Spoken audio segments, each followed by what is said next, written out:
arrivé. Il était dans le nord de la ville et comme vous le savez, la circulation en voiture est assez dense. Permettez-moi de me présenter. Mon nom est Andrew McNally. Je suis doyen mode au Collège La Salle. Il me fait plaisir de donner le coup d'envoi à la 2e édition de la Semaine Mode de Montréal, orchestrée par M-Mode et notre amie Marine Savard ici. Aujourd'hui, pour le rendez-vous de l'industrie, nous recevons un diplômé tenace, téméraire et talentueux en la personne de Michael D. Il a vraiment une super histoire et il est revenu à Montréal pour poursuivre l'expansion de sa griffe. Vous voyez peut-être dans le bas de l'écran le logo de Détail Québec. Détail Québec est un organisme qui accompagne les commerçants dans le commerce du détail, entre autres avec la main-d'œuvre, mais pour les enseignants et les enseignantes, les étudiants et les étudiantes, ils sont une mine d'or d'informations inépuisable. Donc, si vous avez des questions, si vous cherchez, vous avez besoin de statistiques, ils sont la référence. Les intéressés pourront venir me voir après pour que je puisse vous les présenter. On est en début de session. C'est le temps d'avoir ce qu'il faut pour faire des beaux travaux et avoir des bonnes notes et être prêt pour l'industrie. Est-ce qu'on est prêt? J'oubliais, vous voyez dans le fond, il y a le super Instagram wall. Donc, j'inviterai tout le monde qui veut immortaliser le moment avec Michael après de le rejoindre pour les photos. Donc, j'invite sur la scène Stéphane Leduc, journaliste mode et ambassadeur du Collège La Salle, qui animera l'entretien avec Michael Derderian. Merci, Andrew. C'est un plaisir de se retrouver ici pour cette nouvelle édition des Rendez-vous de l'industrie, un événement qui est quand même important. Cette semaine de mode, c'est un lieu de rencontre, un lieu d'échange. J'espère que vous avez participé, vous allez participer. Je sais que vous êtes bien occupés pour les étudiants pendant cette semaine, mais quand vous avez cette chance, c'est souvent un moment où on peut croiser les gens, échanger avec eux. Et vous savez, c'est quand même un métier de relations, je dirais, de relations publiques aussi. Et c'est important de favoriser ces rencontres, pas seulement sur Instagram, mais en vrai. Donc, essayez de participer. Moi, c'est un des conseils que je donne toujours. J'enseigne également à l'École supérieure de mode. Et je le dis constamment, on a trop tendance à s'enfermer dans un certain confort ou de rester chez soi ou dans sa classe et d'aller sur Internet. Mais vraiment, moi, les rencontres m'ont vraiment aidé. Vous direz, il était d'une autre génération et ça se faisait comme ça. Mais je dirais, encore aujourd'hui, c'est étonnant et je pourrais vous raconter une tonne d'anecdotes qui m'ont permis d'avoir accès à des gens exceptionnels et en entrevue, et encore récemment, avec beaucoup de gens. Par exemple, les gens de Schiaparelli, par un hasard de rencontre face à face avec la directrice, ça m'a donné accès à des choses assez exceptionnelles. Et même aux 65 ans du Collège La Salle, j'ai eu la chance de croiser Michael, un peu par hasard. Backstage, il se préparait lui aussi à célébrer ses 65 ans avec nous, le Collège La Salle, et ça m'a permis d'avoir un premier lien avec lui et de découvrir un petit peu plus cette personne intéressante parce que c'est des choix importants de revenir à Montréal, de s'installer ici. On est très heureux. Je vais peut-être dire quelques mots sur lui. Il est d'origine libanaise. Il a immigré au Canada à l'âge de 8 ans. À l'âge de 28 ans, il retourne dans son pays natal et travaille aux côtés du grand créateur Zuhair Murad. En 2012, il fonde sa propre marque, Michael D., qui offre des tenues de soirée exceptionnelles et des robes de mariage également impressionnantes. Ses créations, si vous ne le savez pas, ont habillé les plus grandes vedettes. On parle de Céline Dion, de Mariah Carey, de Nelly Furtado, il y a Britney Spears, Katy Perry. Bref, je pourrais en dire, je pense, pendant 20 minutes. Mais on va passer tout de suite à cette rencontre. On l'applaudit chaleureusement, Michael Derderian. Bienvenue au Collège La Salle, bienvenue à cette discussion. Moi, j'avais l'impression, le micro est ouvert, oui, j'avais l'impression que tu avais peut-être oublié l'adresse du collège quand tu es venu ici. Oui, il était ouvert. OK, d'accord. Oui. Excusez-moi, merci Stéphane, c'est vraiment un grand plaisir de quelle venir année ici et de partager vraiment mes expériences. C'est un rêve pour moi aussi, en même temps, le retour à la ville vraiment où j'ai grandi. Et quand tu reviens au collège comme ça, est-ce qu'il y a des... Oui, ça me ramène, oui. Ça me ramène, oui. Il y a combien de temps, en fait, que tu as étudié? À 2 ans et une session d'été. parce qu'on a commencé comme un petit peu différemment. On a commencé dans le temps, on faisait des sessions d'été pour comme avancer un petit peu. Ça fait que j'ai gradué quand même à la fin du printemps, ou plutôt le début de l'été. Mais j'ai commencé en plein été. J'étais vraiment excité, là. Je voulais plus perdre de temps. On était une petite classe, on est resté ensemble pendant tout notre cheminement, dans le fond, aussi. Tu as un parcours qui est très intéressant parce que tu as décidé de retourner au Liban et de travailler avec de grands créateurs après avoir appris le métier ici. Pourquoi cette décision d'aller à l'extérieur? Est-ce que c'était vraiment le but de dire j'ai des choses à apprendre, je dois connaître mieux le métier, devenir meilleur avant de me lancer? Absolument. Je trouvais premièrement que j'avais l'avantage parce que j'étais né au Liban. J'ai une mère libanaise, je parlais l'arabe. Je faisais beaucoup de recherches dans quoi je voulais vraiment finalement continuer ou poursuivre ma carrière. Et la couture m'intéressait énormément, comme c'est vraiment le plus haut, le prestige qu'on dit de la mode. À Montréal, je me suis immersé quand même dans l'emploi, dans des emplois ici. J'ai commencé vraiment à tout début. Je rentrais des commandes sur un système qui s'appelait Momentous dans le temps. J'ai travaillé vraiment en bas de la chaîne et j'ai fait mes preuves. Et j'ai travaillé fort et étape par étape, j'ai vraiment surmonté un petit peu l'échelle qu'on dit de la mode, mais c'est vraiment en fonçant, en ayant une curiosité, un intérêt pour tout. Il faut vraiment, l'idée, c'est de ne pas vraiment de se mettre la vie que moi, je veux travailler d'une telle chose et je veux pas apprendre d'autres choses. Ce qui a été clé dans mon cheminement, c'est le fait que j'avais un esprit ouvert et j'ai vraiment absorbé toutes les informations qui me sont émises. Tu acceptais vraiment qu'il faut partir au bas de l'échelle? Oui, non, mais j'aimais l'échelle en entier, honnêtement, jusqu'à aujourd'hui. Il y a des gens qui rentrent dans la mode pour les mauvaises raisons, je trouve, puis avec les mauvaises attentes. Qui ne sont pas tellement logiques. La mode, c'est du travail très, très fort. C'est des fois des 18, 19 heures, 20 heures de travail par jour.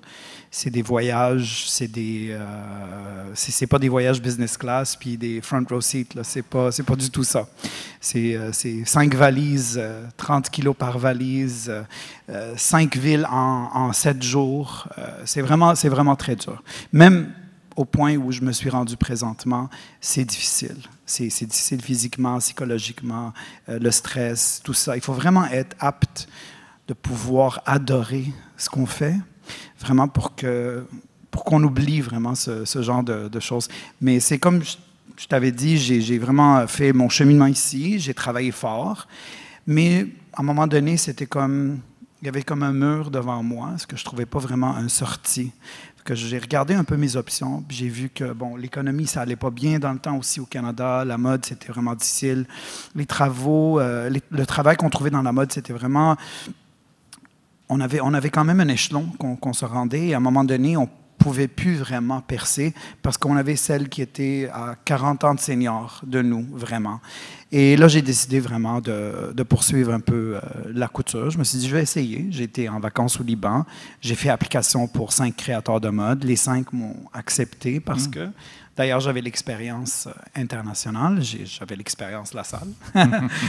Puis j'étais apte à vraiment leur donner un nouveau approche à leur travail qui était encore très manuel et non pas assez avancé, comme pour le temps, même il y a 12 ans ou 13, 14 ans plus tôt que j'ai voyagé. Là, par exemple, j'ai fait mon chemin avec Zouhair Mourad, comme tu l'avais mentionné. J'ai appris énormément et c'est ça a été une expérience vraiment éblouissante. Qu'est-ce que tu as appris justement d'un créateur? C'est un des rares qui est invité par la Chambre syndicale à la haute couture, qui présente à Paris. Oui. Donc très pointu, très particulier. Dans le temps, il n'était pas encore.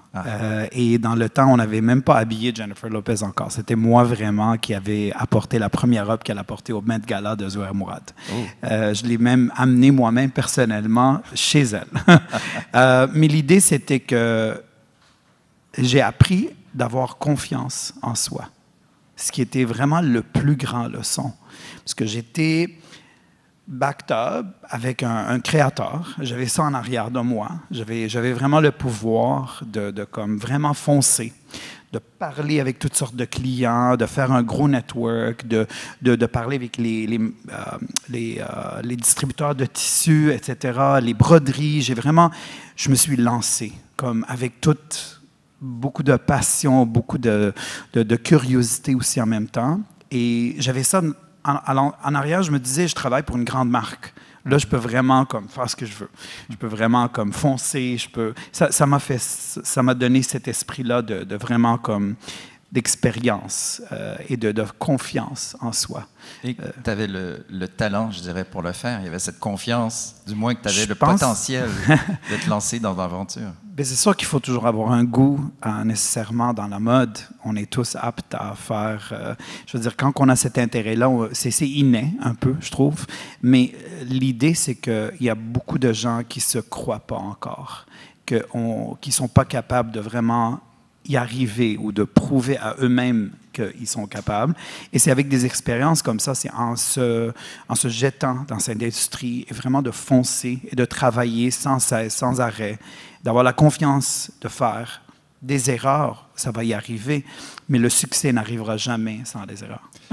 L'expérience avec J.R. Murad, est-ce que tu dirais qu'il y avait cette idée d'apprendre à la fois l'aspect de confection, mais aussi l'aspect marketing ou l'aspect mise en marché, production aussi, qui est quand même deux secteurs qui sont importants, autant l'un que l'autre. Est-ce que c'est les deux que tu as travaillé avec lui? Oui, absolument. J'ai commencé, j'étais chef d'atelier au début parce qu'il voulait vraiment quelqu'un pour superviser l'atelier. Là, j'ai regardé un peu les patrons, j'ai vu qu'il y avait beaucoup de choses qui n'étaient pas correctes. On avait beaucoup de problèmes, j'ai essayé de régler ça. Il m'a dit, vas-y si tu es capable, vas-y si tu veux, vas-y, change tous les patrons, change les mannequins. J'ai fait des tests, je restais dans la compagnie jusqu'à 1h du matin, des fois. Parce que j'avais tellement l'envie. Tu sais, mon salaire était $800 par mois chez lui. Mais je m'en foutais. C'était vraiment pas pour ça. J'étais vraiment tellement intégré dans ce que je voulais faire. Et c'était vraiment un rêve pour moi, tu sais, d'en travailler. Mais l'aspect marketing, définitivement, j'ai appris qu'il y avait des canaux spécifiques à suivre. On avait des représentants. J'ai compris un peu le systématique des showrooms, stylistes, édito. J'ai vraiment travaillé de proche avec la directrice d'ailleurs du marketing. J'ai travaillé de proche avec les patronistes. J'ai travaillé de proche avec les distributeurs. Finalement, il y avait une opportunité de pouvoir comme gérer toutes les ventes de J.R. Murad. La personne avait fait quelque chose qui n'a pas plu au créateur et du jour au lendemain, il m'a mis là-dedans. Ça fait que là, je faisais face à 65 clients internationaux. Et en même temps, tu sais, en ayant cette confiance de soi, j'ai vraiment pu développer et vraiment surmonter ce défi en lui-même mettant... J'ai fait à peu près, j'ai doublé le chiffre d'affaires de J.R. Murad en 1 an. Ensuite, j'ai ouvert le marché des États-Unis parce que j'étais vraiment, tu sais, je viens d'ici, d'Amérique du Nord, c'était comme ma maison. Je comprenais leur façon de faire. Puis eux, ils ne comprenaient pas ça. Il n'y avait pas cette capacité de vraiment gérer d'une façon adéquate ce genre de marché-là. Que là, j'ai 750% d'augmentation de chiffre d'affaires, juste aux États-Unis. Des portes comme Neiman Marcus, Bergdorf Goodman. J'ai fait des shows privés dans des villas, des châteaux, des clientes. C'était vraiment une expérience, oui, c'est quelque chose. Comment tu as réussi à faire justement progresser les ventes autant? Quel était ton... En tout cas, tu avais un sens aigu, je dirais, du marché, mais un sens aigu aussi du potentiel d'une marque. Ça te venait d'où, je dirais? Mais ça a toujours été mon côté business aussi. Moi, avant de commencer la salle, à 28 ans, j'avais déjà fini mon université en marketing et en business à Concordia. C'était vraiment parce que je ne savais pas où je me dirigeais au début. J'étais un petit peu confus. Je voulais être en sciences. J'avais des bonnes notes. Mes parents étaient vraiment déçus. Ils ne voulaient pas m'encourager pour être dans la mode. C'était vraiment la dernière option. Sauf que je n'avais pas le choix. À un moment donné, la créativité, le jus a pris comme, plutôt de pouvoir sur moi, puis mes décisions. J'ai étudié en cinéma et L'amour, c'était comme la mode, dès le début jusqu'à la fin. Je faisais des petits kits pour mes amis. Pendant les week-ends, on sortait. J'avais des performeurs de drag que j'habillais. Et j'avais une petite machine à coudre. Jusqu'à même, à un moment donné, il y avait un reporter, plutôt un producteur de BBC, qui nous a remarqué dans une boîte de nuit et qui a décidé de faire un reportage BBC. Je l'ai jusqu'à aujourd'hui. Ça, on parle de quoi? Au moins 25 ans de ça. Au moment où tu décides de lancer ta marque, est-ce que dès le début, tu savais que ce serait des robes de soirée, des robes de très haut niveau qui se rapprochent beaucoup de la haute couture, ou tu ne savais pas trop comment tu voulais orienter ta marque? Mais honnêtement, j'avais même pas cette rêve de lancer une marque. Ce qui est un peu surprenant parce que j'adorais travailler aussi. Moi, j'étais tellement ébloui et pris avec toutes ces émotions, ce genre d'excitement, que je travaillais dans la mode, je travaillais à Paris, je faisais des shows de couture, que jamais j'aurais pensé que il faut que j'arrête. Puis à un moment donné, maintenant, je vais ouvrir ma marque. Puis c'était vraiment mon but depuis que j'ai étudié ici. Non, pas du tout. J'avais jamais cette rêve-là. Mais des circonstances ont comme fait en forme que ça s'est comme venu et c'était une belle surprise et ça a été comme un destin. Mais c'était la haute gamme, la couture, les robes de soir, parce que c'est exactement dans ça que je travaillais chez Zouer. Et c'est dans ça que j'avais de l'expérience. Le network était extrêmement important. J'ai été obligé de mentir à mes acheteurs quand j'ai quitté Zouer pour leur dire que je travaillais pour une autre entreprise. J'ai même pas dit que c'était ma marque. J'ai dit que c'était une marque d'un designer à Los Angeles. Et j'avais 7 robes au tout début. Et des 7 robes, on est parti à New York. On a fait des ventes peut-être de 25 000, 30 000 $, qui étaient vraiment excitants pour moi. J'avais pas de compagnie, j'avais une machine à coudre. Je travaillais dans mon basement, dans mon sous-sol. Et finalement, ça m'a excité. J'ai couru, parce qu'on sait qu'il y a quand même une période entre New York et Paris. Ouais. Je suis revenu à LA pour redévelopper 3-4 autres modèles pour avoir au moins quelques-unes de plus. Et j'ai loué dans le temps, on n'avait pas des Airbnb, mais c'était un petit peu semblable à ça.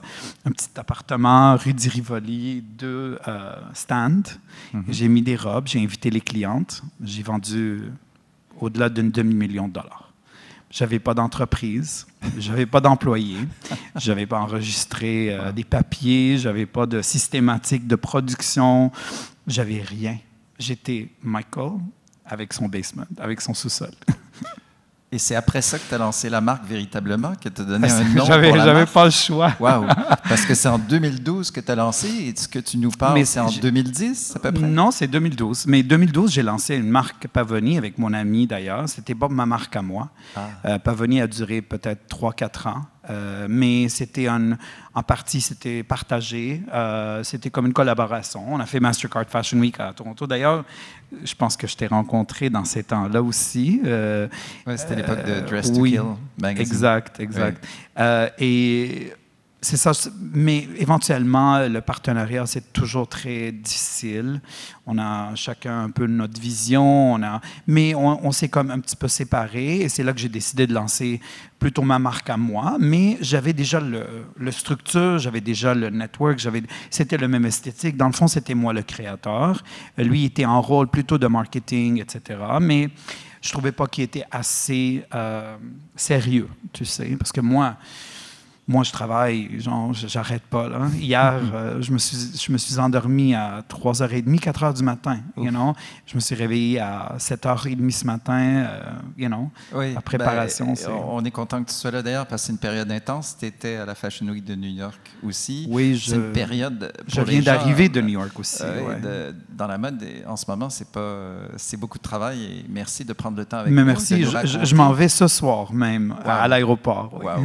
On est très chanceux. C'est ça que je te disais, c'est pas facile du tout.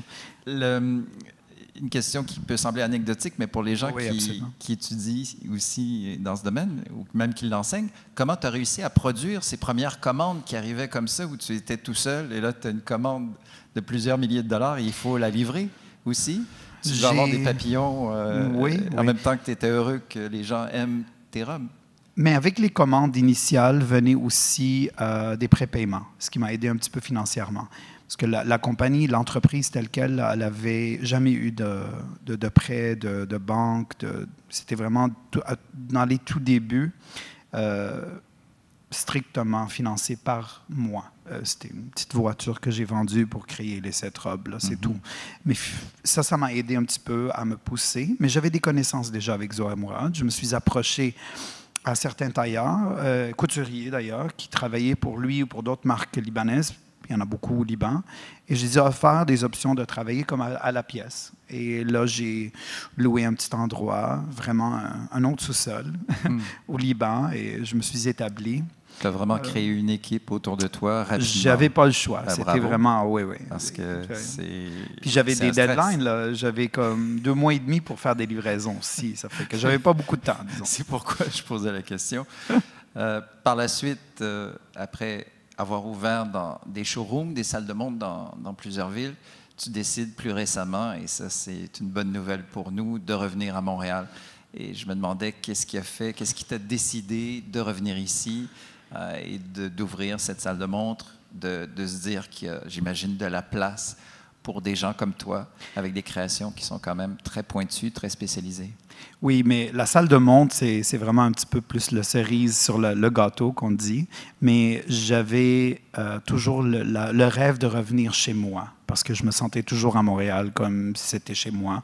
Ma compagnie est rendue internationale, ce qui veut dire que je ne suis pas dépendant nécessairement d'un marché spécifique. Sauf que je peux m'aventurer et ouvrir d'autres marchés, éventuellement d'autres opportunités, plus de ventes, etc. J'ai toujours envie de grandir. Tous les sous que j'ai faits depuis le début, je les ai réinvestis. J'ai vécu une vie quand même assez confortable, mais pas au point de dire que je me suis laissé faire et je me suis laissé un peu prendre. Je magasine pas les marques. Je suis pas quelqu'un qui... Je voyage en économie encore. Je fais beaucoup attention à ça. Il faut pas se perdre la tête dans cette industrie qu'on peut facilement dépenser beaucoup et perdre tout ce qu'on a bâti. Mais à Montréal, le retour était vraiment pour créer une fondation, une base, une maison, des bureaux chefs, pour que les gens savent qu'il y a un Michael Deep, c'est vraiment du concret. Là. On peut rentrer, on peut voir, les bureaux sont là.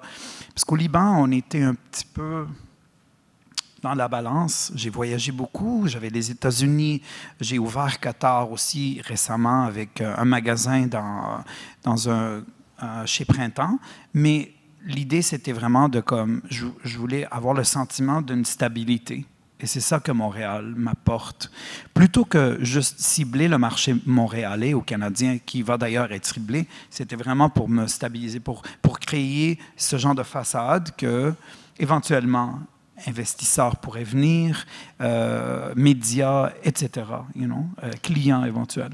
Et au niveau des équipes, est-ce que ça ne doit pas être nécessairement très facile, malgré tout, de trouver, de rassembler autour de soi des gens qui vont à la fois la couture, même s'il y a un bassin, mais s'il n'est pas si grand que ça, comment s'organise toute cette équipe autour de toi ici?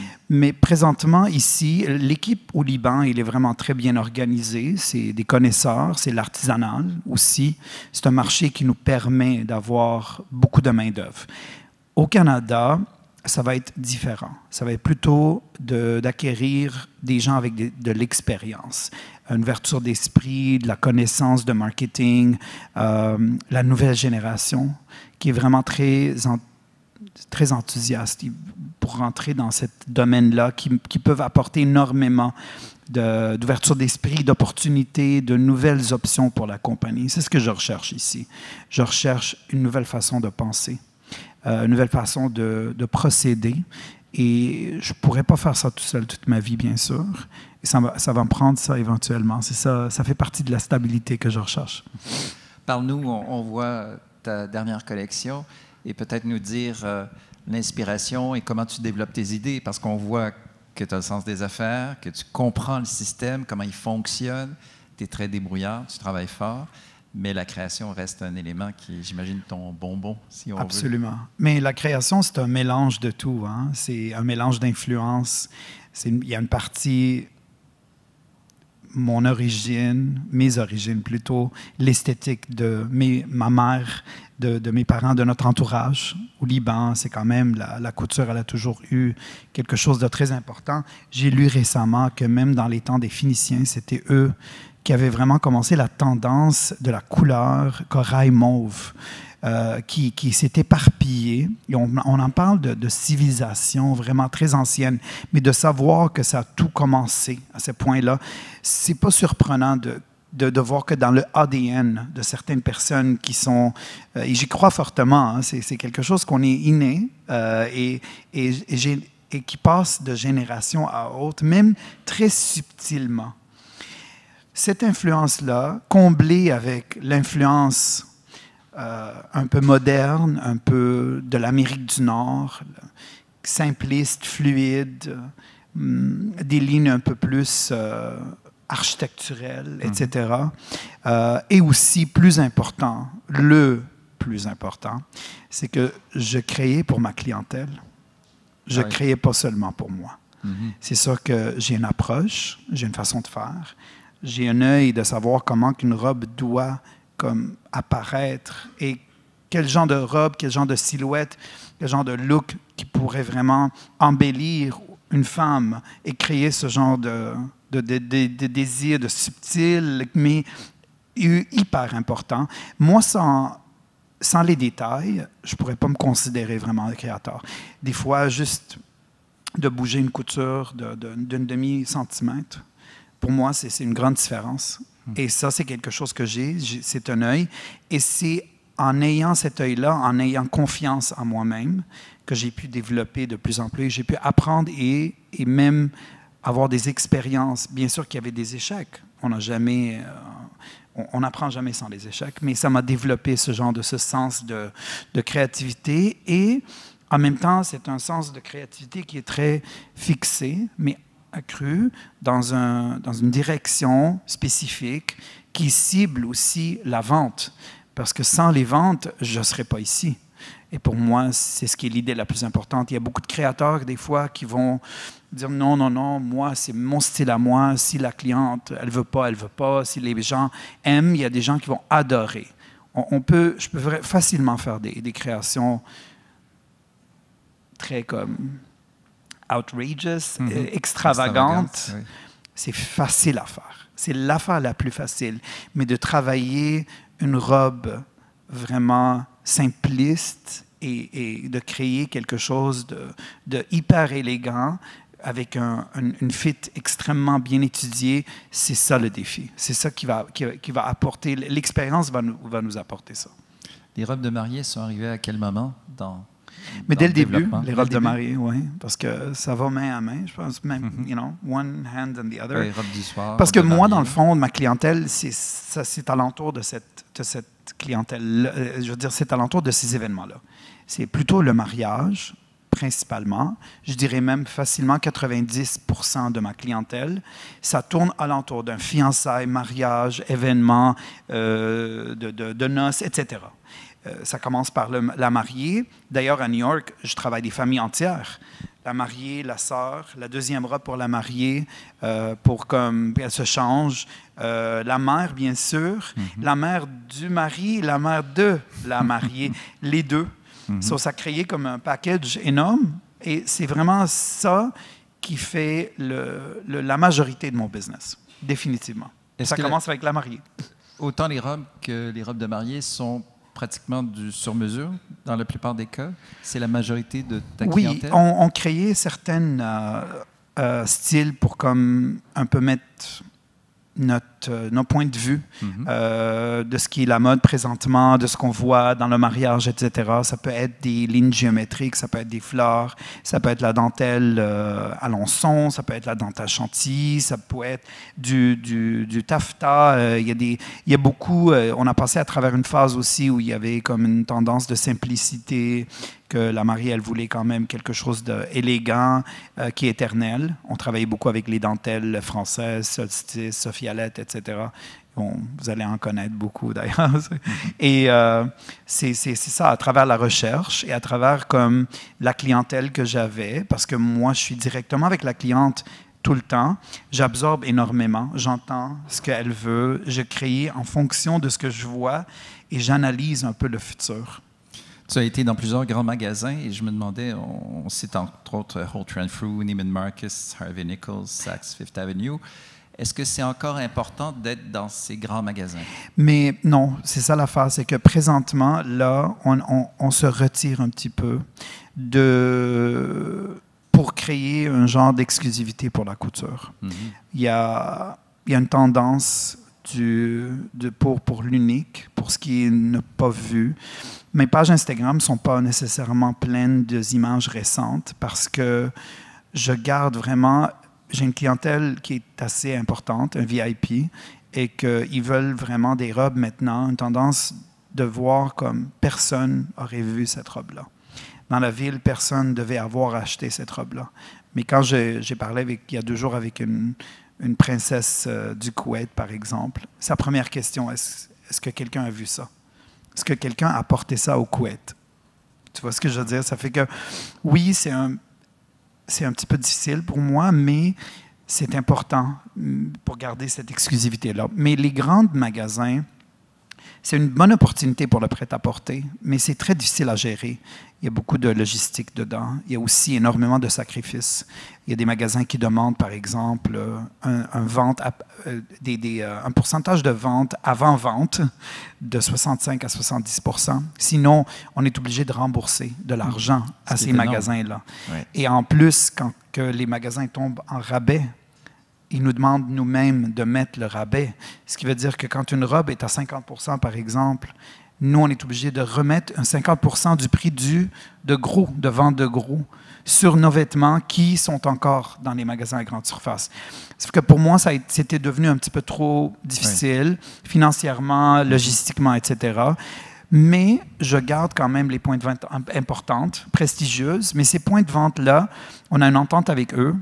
Premièrement, on ne tombe jamais en vente. Deuxièmement, tout le stock qui reste, ce qui est très peu d'ailleurs, après une certaine suivi, une psychologie qu'on fait apprendre à nos clients, on retire les robes du marché complètement et je les vends comme à mes clientèles privées, à ma clientèle internationale, dans mes magasins, dans mes showrooms, dans mes points de vente, où je les emprunte à des showrooms de célébrités, etc. So, on a toujours ce stock-là et je n'ai jamais eu de problème vraiment à recycler.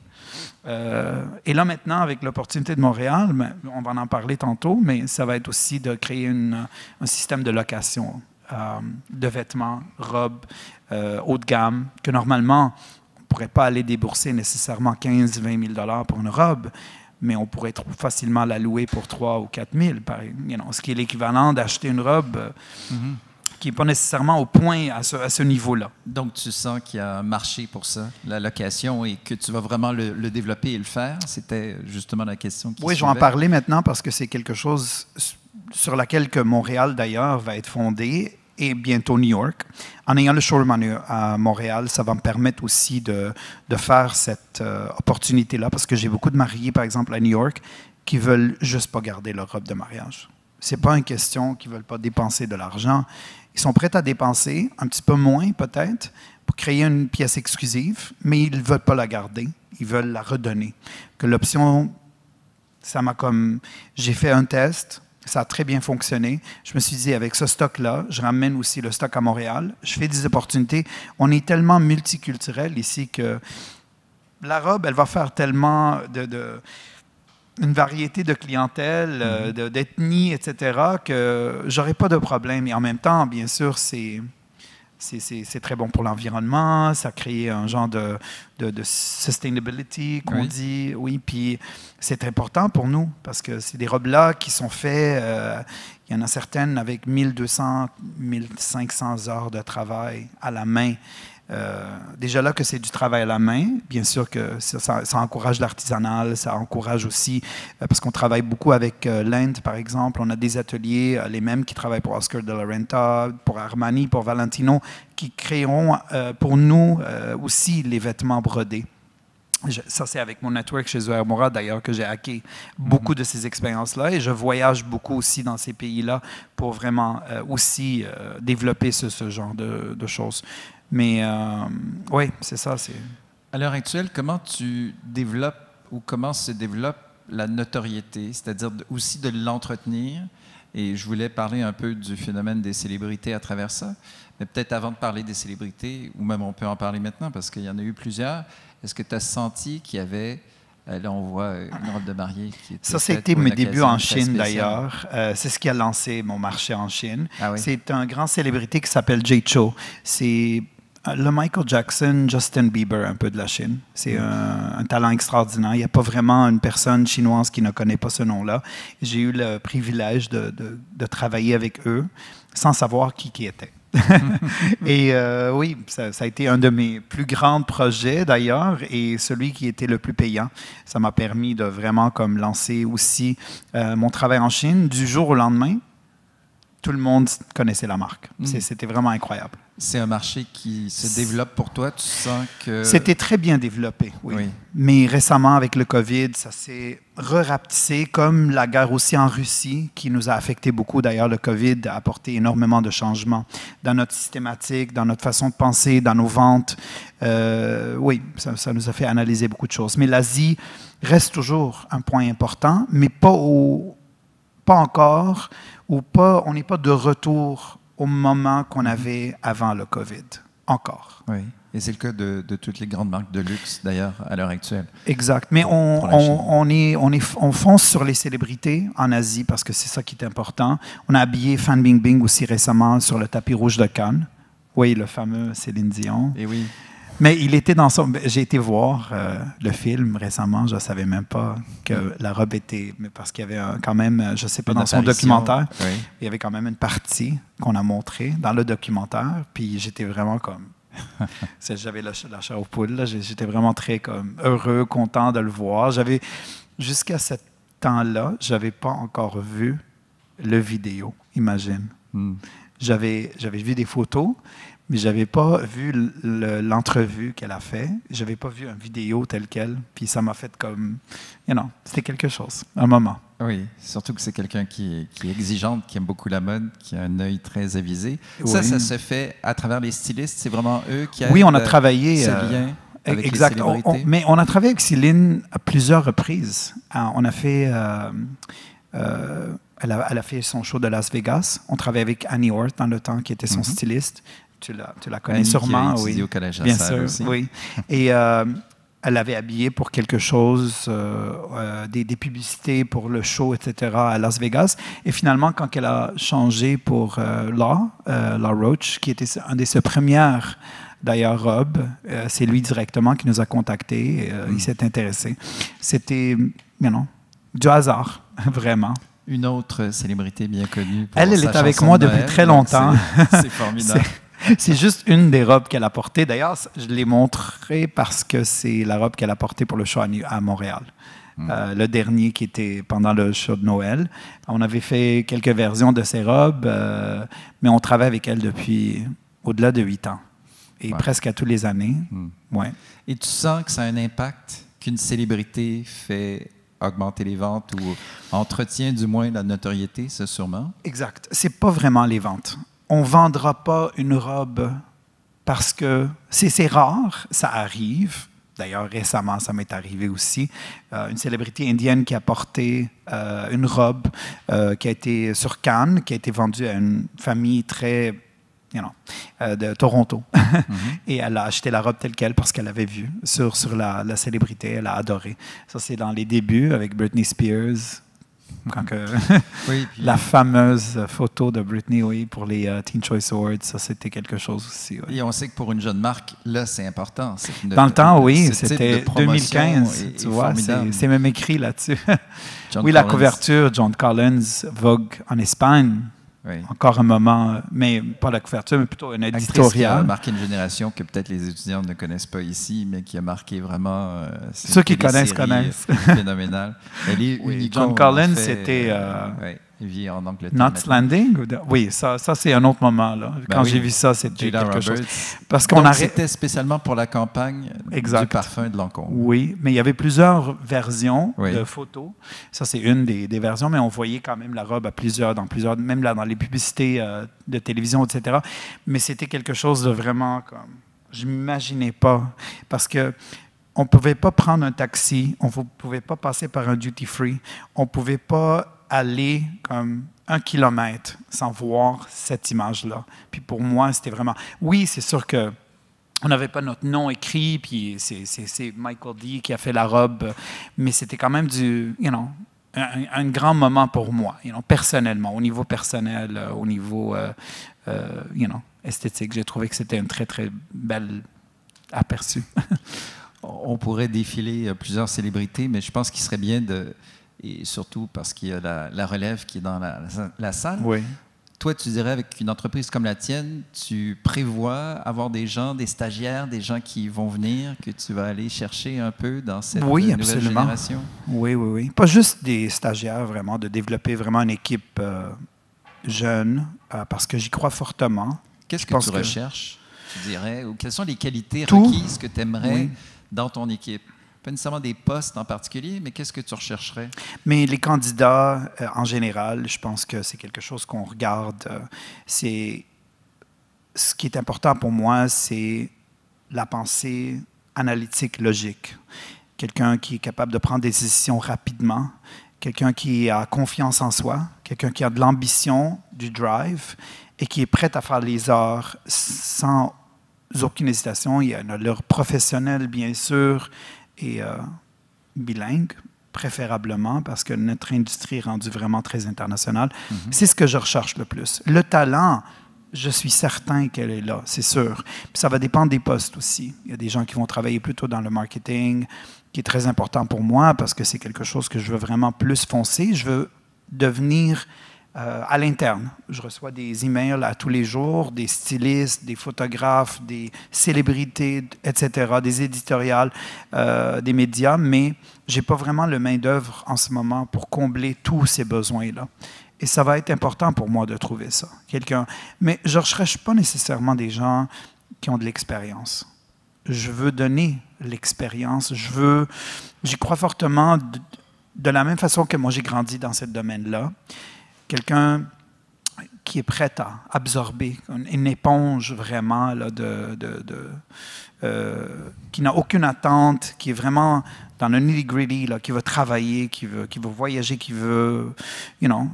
adore ce métier-là. C'est ça qui va faire sa qualification. C'est ça qui va m'attirer à cette personne-là. Je vais pouvoir tout de suite le détecter, honnêtement. Ouais. Dans quelques minutes, d'ailleurs, on fera des questions du public, donc profitez-en pour échanger avec... Michael, dans quelques minutes. Sinon, si tu penses, ça fait un petit peu plus de 10 ans maintenant que tu as ta marque.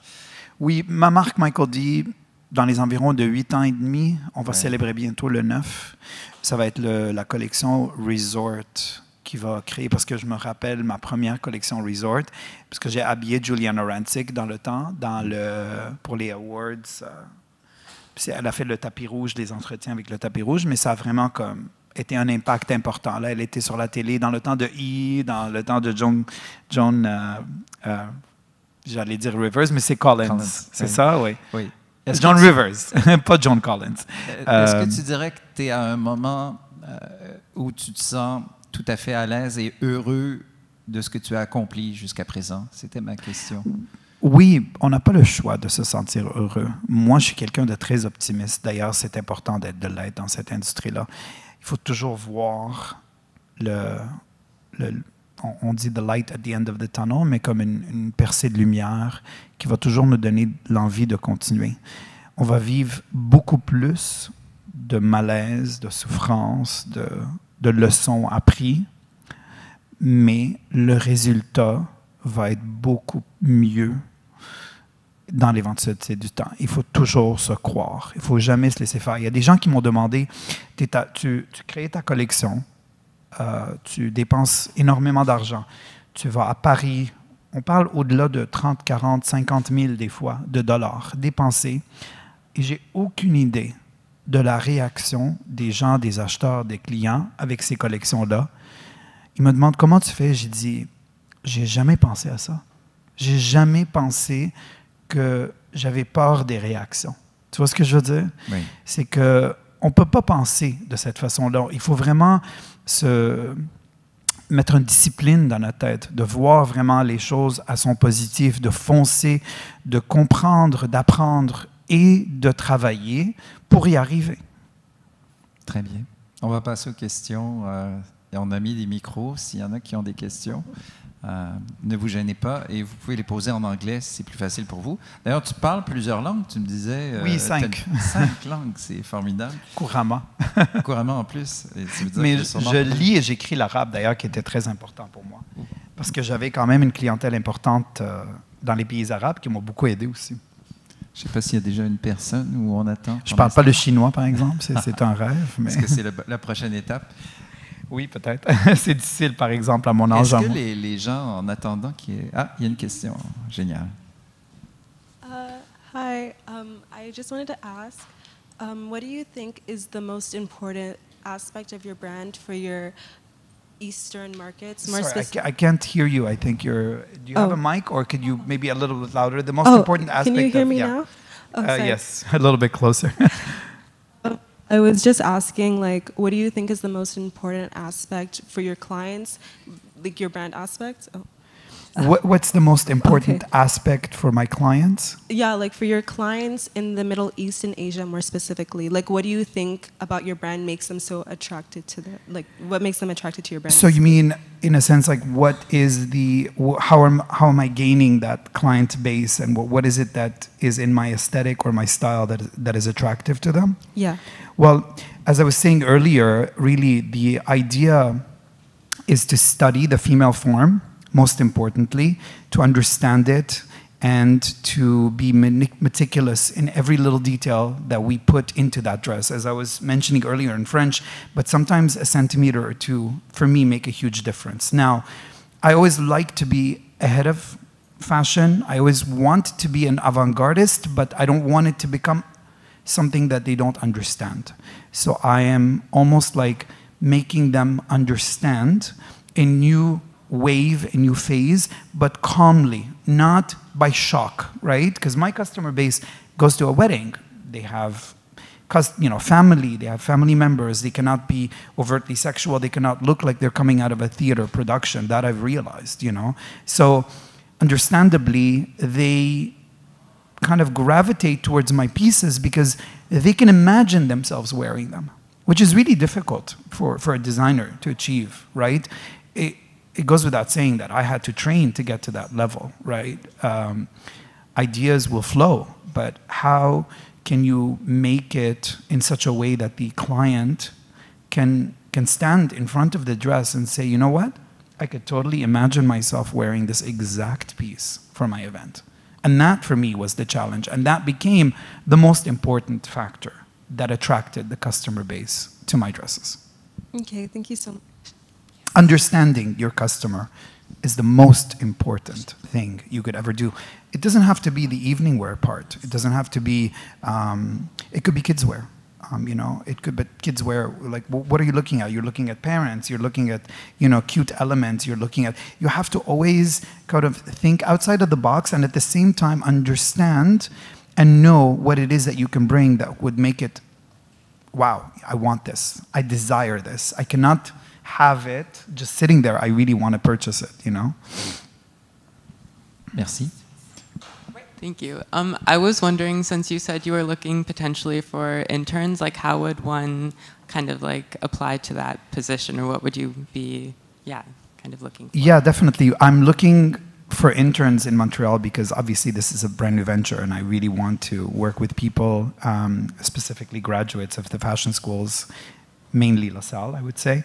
But the idea is we are in the final process of finalizing our renovations. The showroom has been quite a challenge, of course, because it was also privately financed. I'm still 100% owned by me, no shareholders, no investors, no loans, which really was the reason why I was able to survive COVID without necessarily being affected or going under. But I'm looking for qualified people to hold specific positions that are key for the growth of the company, specifically in the general aspect as well as for the Montreal part. So definitely somebody to do to work in the showroom as a showroom manager, somebody to work in marketing, and that would be maybe apt to working with social media, etc., opening up that whole aspect of it. And of course, I'm looking for designers. I've always done everything on my own, but I don't think I can handle so much as so, because I really want to grow the company and I want to create a ready-to-wear line, which is really our next step. And for me, it's important to have young, fresh talent. These opportunities are not strictly for stagiaires. Oh my God, I'm just blanc de mémoire maintenant. Stagiaire en anglais? Yeah. Tu cherches les mots? Mais stagiaire, on l'emploie aussi. Interns, oh my God. Sorry, my brain is completely fried. It's not only for, interns eventually will end up becoming employees. I'm not going to waste people's time and waste my time, but the potential is there. It's almost like a testing ground for someone or some people to be able to move forward within the company structure here, for sure. Merci Thank beaucoup. you. Oh, and yeah, we will announce it eventually, whether it's on Instagram, on our websites, or press releases. We will do an opening as well. So keep your eye, follow us on Instagram, follow us on social media. We might have also a new website very soon, and we will be able to add a career section in it, so you can contact us. But at any time, you can contact info@Michael D and send us your CVs. And of course, we will take everybody into consideration. Je sens que tu vas avoir beaucoup d'inscriptions dans les J'espère. prochains jours. Est-ce qu'il y avait une autre question? Non? Ici, oui. Ah, oui.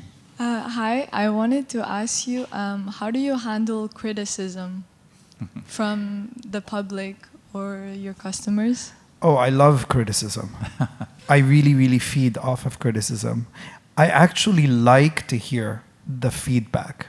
Believe it or not, it does not at all affect me. And it's really hard to say, but as a designer, you cannot let this affect you.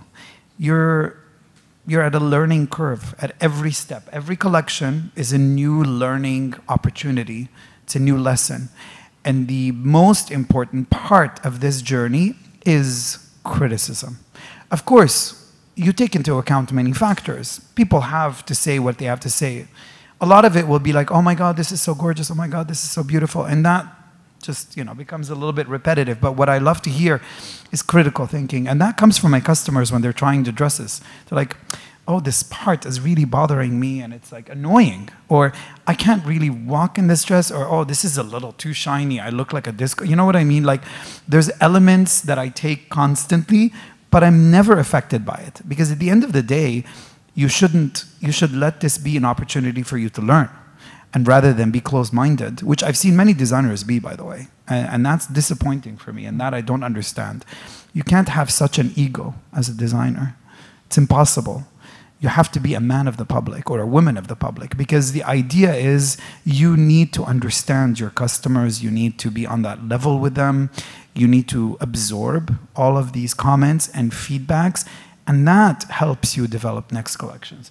I have my collection ready simply with feedback that I receive from previous people or from previous customers or previous collections. That's how I develop my collections. It's rarely inspiration. Inspiration, yes, of course there's an element of inspiration. I feel, I don't know, I love crystals. I saw caves in Mexico and then I was obsessed. So I wanted to do crystals, crystallized elements. I wanted to do topography in my designs. But that's just an element of the je ne sais quoi that you add, like the fluff. But the reality is the silhouettes, the structure, the dresses, the styles, the patterns, the necklines, everything is based on criticism. Everything. Thank you. Merci. Ce bon caractère que tu sembles avoir ou cette compréhension de la critique, est-ce que on n'a pas le choix. C'était comme ça quand tu étais étudiant aussi, ou tu l'as développé parce que des fois on est plus sensible. Non, j'étais vraiment quand j'étais étudiant, c'était bizarre parce que moi j'avais déjà la connaissance de mode avant de commencer, que j'avais un petit peu l'ego qui était un peu important. So, je refusais de me confier à certains règlements parce que je trouvais aussi qu'en même temps, quand on est étudiant, c'est complètement différent parce qu'on a le monde devant nous. Et on est là pour expérimenter, on est là pour faire des erreurs, on est là pour comme, évoluer. Et je trouvais que dans le temps, c'était un petit peu plus restreint. On était entraîné, qui était d'ailleurs quelque chose de très important. Il ne faut jamais, jamais, jamais penser qu'on connaît tout. Jusqu'à aujourd'hui, les leçons de tissu à la salle, les patrons que j'ai appris sur Pat System, Illustrator, Photoshop, c'est essentiel et tellement que c'est du jour au jour que je le fais, même au moment où je suis en ce moment. So, c'est 25 ans de cheminement, là, presque. Et j'ai jusqu'à aujourd'hui gardé même le livre de tissu, qui était d'ailleurs mon cahier de la salle, tellement que c'est une référence incroyable parce que on peut seulement absorber et connaître les termes, les spécifiques, de savoir de quoi qu'on parle, parce que devant les grands, devant le public, devant les manufacturiers de tissus, de dentelle, etc., on ne peut pas avoir l'air d'un con.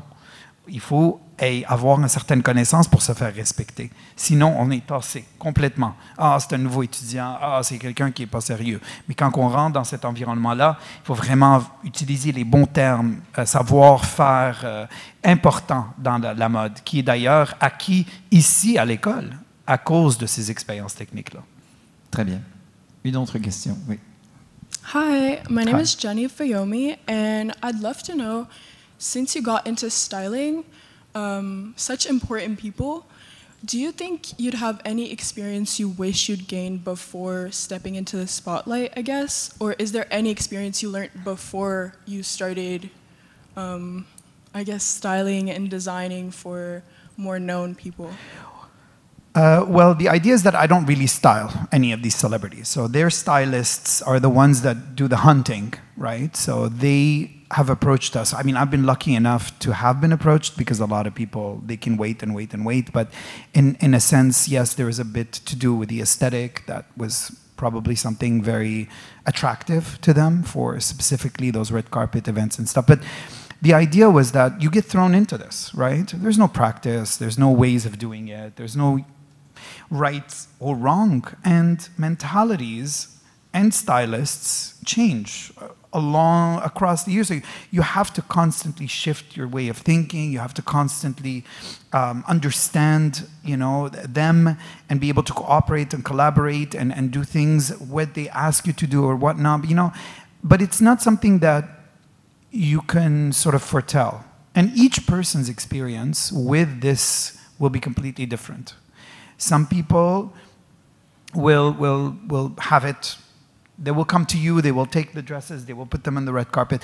But out of maybe hundreds of dresses that were options to stylists, there were very, very little that were actually worn as well. So it's not necessarily a success.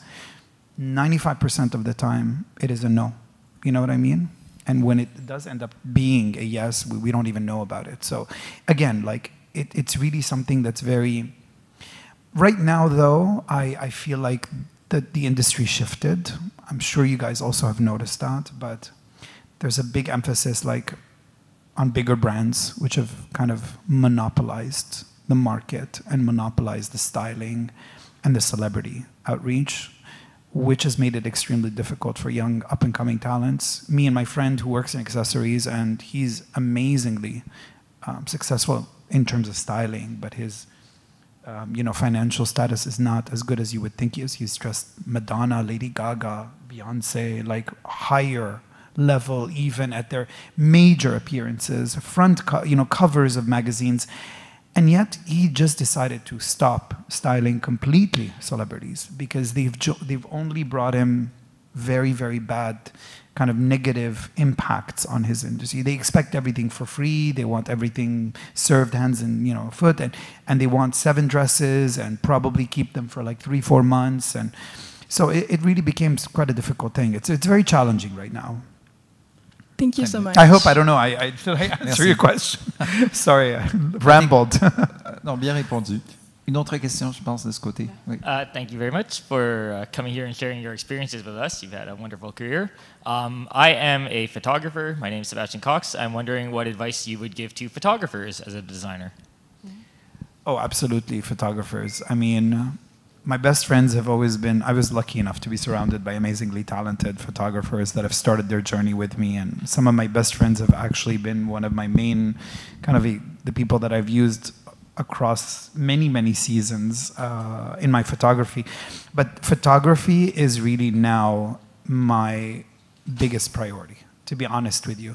Videography, photography, currently is the wave of marketing, and I am definitely looking at a very, very serious approach to that. So yes, I am going to be shooting like the campaign of this resort plus the summer collection that I'm working on right now, which will be released in Paris in the first week of October. And I want to do something very visual, very stimulating, because I feel like that is really the biggest part. People with talent in photography have an amazing, amazing opportunities coming their way in the future. I do see that a lot right now. Merci. Thanks. Oui, dernière question, effectivement. Vous dites que c'est beaucoup de travail, que vous voyagez beaucoup, que comme vous avez fait des heures, vous travaillez super tard la nuit. Mais par exemple, pour ceux et celles qui ont des familles, qui ont des enfants, ça serait-tu une vie avec des enfants? Ça serait-tu une vie, mettons, familiale que vous avez pensé, par exemple? Mon cheminement n'est pas nécessairement le cheminement de tout le monde. C'est sûr que dans mon travail à moi, j'ai un peu opté pour sacrifier cette partie sociale de ma vie pour créer un genre d'entreprise. Oui, ça a été beaucoup plus facile pour moi parce que j'étais pas vraiment attaché, j'avais pas de famille, j'avais pas de famille. J'avais quand même ma mère et tout ça, mais j'ai habité avec ma mère pendant longtemps d'ailleurs au Liban quand j'ai déménagé là-bas au tout début. Mais l'idée, c'était que oui, on est vraiment immersé dans le travail. C'est difficile. Même à mon expérience personnelle, c'est très difficile de travailler comme ça. Mais ça ne veut pas dire qu'on n'a pas d'autres options en étant créateur, de travailler d'une façon très personnelle à notre limite de où on peut l'amener. Moi, j'en connais des gens qui travaillent à leur maison, qui font des costumes ou qui font du travail minutieux pour des enfants ou pour certaines catégories, qui sont très contents, très heureux, qui ont une industrie, qui ont quand même des compagnies très réussies. C'est vraiment, il faut se connaître soi et vraiment le but de ce qu'on veut faire pour essayer d'établir, dans le fond, le futur. Mais si on est capable de travailler pour une autre entreprise qui est basée, par exemple, dans un endroit local, on peut quand même tenir des rôles très, très importants et très avancés aussi dans ces entreprises-là, en ayant en même temps une vie sociale, on n'a pas été obligé de voyager tout le temps, etc. Il faut vraiment savoir exactement c'est quoi nos priorités, où est-ce qu'on met. Chacun a sa personne, sa personnalité, ses attentes. C'est vraiment, il faut guider. Merci. Merci, vos questions étaient vraiment excellentes. Merci Michael pour ce partage. C'était formidable. Ça m'a fait plaisir. Merci de m'avoir donné beaucoup de pistes. Désolé pour le petit retard. On s'est largement rattrapé avec ce que tu nous as donné aujourd'hui comme réponse, qui était vraiment captivant parce que tu as réussi à nous expliquer le processus et pas seulement l'aspect très beau de l'extérieur. Donc vraiment, c'est inspirant. J'espère que ça vous a inspiré vous aussi. Je vous invite, il y a d'autres conférences. En fait, on est le premier jour de cette semaine de mode. Il va y avoir Lambert au Collège La Flèche, ça c'est à Trois-Rivières pour ceux qui veulent se promener, ça c'est demain. Ravi Design au Cégep Marie-Victorin mercredi, Simons à l'École supérieure de mode de l'UQAM jeudi et finalement Frank & Oak au campus Notre-Dame-de-Foix. Ça, c'est vendredi. Je souhaite enfin remercier le partenaire officiel de cette initiative. Merci beaucoup, Détail Québec, d'être présent. C'est toujours merveilleux d'avoir des partenaires comme vous. Et merci, Marine, pour ton aide. Et merci également de nous accueillir, le Collège La Salle. Andrew, merci beaucoup. Et Marine. Bien, j'aimerais ça terminer cette conférence très intéressante, inspirante, avec un peu de brillance. Donc, j'ai monté 2 des créations de Michael D. Près du mur photo. Et je voulais te proposer, puis là, on n'avait pas parlé, mais il y a une 3e robe. Est-ce que tu serais intéressé de montrer de quoi l'intérieur? Parce que nous, on sait c'est quoi, mais le poids d'une robe comme ça, qu'est-ce que ça a l'air de l'intérieur au niveau de la construction? Pourquoi la tombée est aussi spectaculaire? Oui, absolument. Donc, il y a peut-être cette option-là. Je l'ai apporté spécifiquement pour ça, parce que je voulais en parler de la construction de cette robe-là en particulier, si jamais ça vous intéresse. Donc, je vais Donc, est-ce que j'apporte la robe à l'avant? Je ne sais pas, c'est pour vous. Ben oui. Je vais apporter la robe à l'avant, puis approchez-vous. Ça va être mieux dans l'éclairage, effectivement. Non, mais c'est parce Et après, je vais vous voler Michael, parce qu'imaginez, on fait une autre entrevue pour un balado inspirant à 14 heures, mais on a le temps de regarder cette robe et par la suite de faire quelques photos.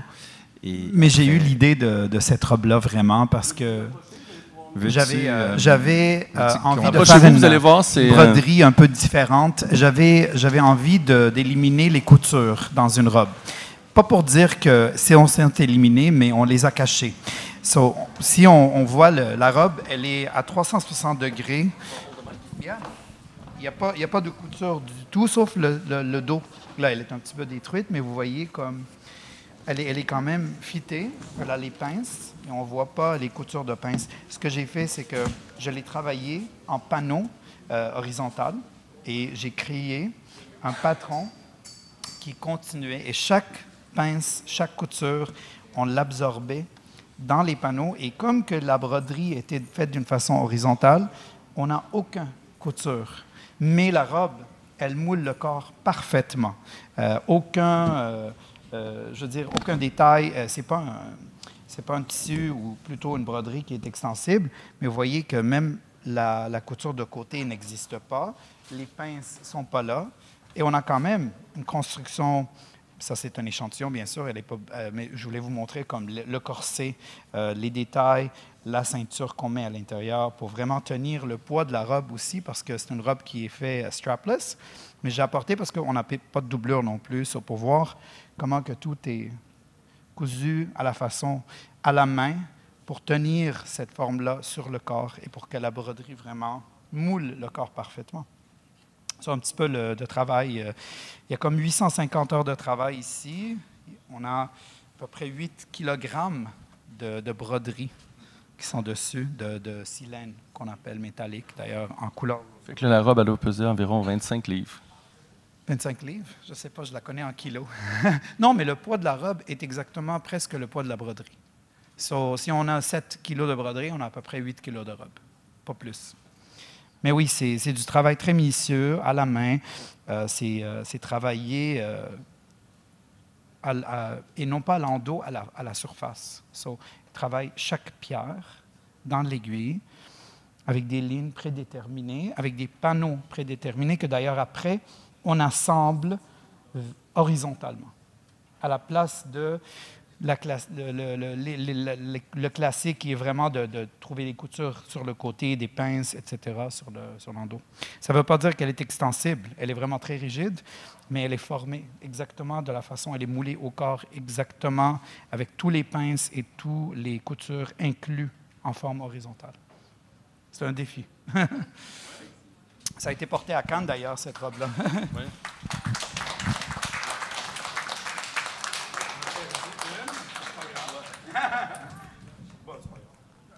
Donc, c'est bon? Vous aviez d'autres questions? Ça va? Il y a d'autres robes là-bas. Donc, je vous invite peut-être à aller voir les autres robes là-bas. Puis, vous aimeriez? On peut aller parler des autres robes avec Michael? En profiter? Oui? Allons-y.